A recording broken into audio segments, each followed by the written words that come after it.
পুকুরে মাছ ছাড়া হয়েছে বেশ কয়েক মাস হয়ে গেছে। তো আজকে সকালে আমার হাজব্যান্ড বলল চলো গিয়ে একটু ছিপ পেলে দেখে আসি মাছগুলো কত বড় হয়েছে।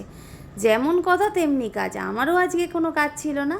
আমি আমার হাজব্যান্ডের সঙ্গে ছেলেকে নিয়ে চলে গেলাম পুকুরে ছিপ দিয়ে মাছ ধরতে। ওয়েলকাম ব্যাক আমাদের channel the families moment and মেমোরিজে সবাইকে স্বাগত।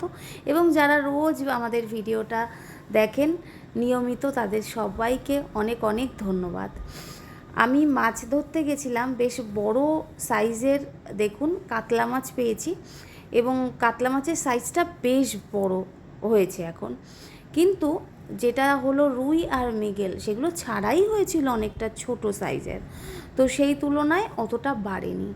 তো প্রায় 7-8টা মতো মাছ আমরা ধরেছি এবং ছেড়েছি। কোনোটাই বাড়িতে নিয়ে আসিনি, কারণ এগুলো শুধুমাত্র দেখার জন্যই ধরা। হ্যাঁ, খুব মিস করছিলাম আমাদের তেলাপিয়া মাছগুলোকে, কারণ আগে ছিপ ফেললেই সাথে সাথে তেলাপিয়া মাছ প্রচুর প্রচুর উঠতো। কিন্তু মহুয়া খোল দিয়ে সব মাছগুলো যখন মারা হয়ে গেছিলো, ওগুলোও মরে গেছিলো। তো এখন রুই, কাতলা, মৃগেল এগুলো ছাড়া আর কিছু নেই।